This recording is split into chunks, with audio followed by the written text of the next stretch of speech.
cineinc.com।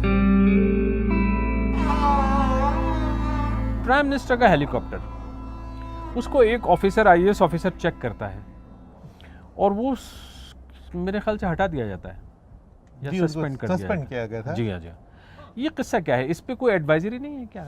नहीं, इसके ऊपर एक तो अभी तक फुल डिटेल इस पे आई नहीं कि डिटेल इतनी तो आई है। इलेक्शन कमीशन ने इतना जरूर कहा कि देखिए उनको प्राइम मिनिस्टर का हेलीकॉप्टर चेक नहीं, इंस्पेक्ट नहीं करना चाहिए। नहीं, वो उन्होंने जो कहा, उन्होंने कहा कि जी फला 2014 का फला रूल और 2019 का फला रूल की आपने उल्लंघना की, इस वजह से आपको सस्पेंड किया जाता है।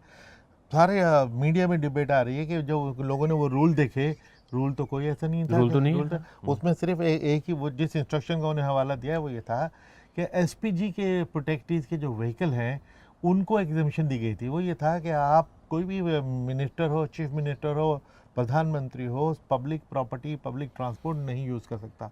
लेकिन अगर एसपीजी प्रोटेक्टी है तो उसको तो सिक्योरिटी के लिए गाड़ी जाएगी, एसपीजी की सिक्योरिटी की, उसका खर्चा वर्चा भी एग्जम्प्ट हो जाएगा और आप उसको नहीं क्वेश्चन करेंगे, उसको नहीं चैलेंज करेंगे, वो उनका लेजिटिमेट है। हालांकि वो सरकारी गाड़ी है लेकिन वो अलाउड है।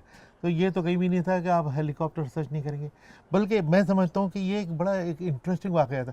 ऑलरेडी इलेक्शन कमीशन के ऊपर उंगली उठ चुकी थी और प्रधानमंत्री टॉप लीडर्स पर बार बार उंगली उठ रही थी।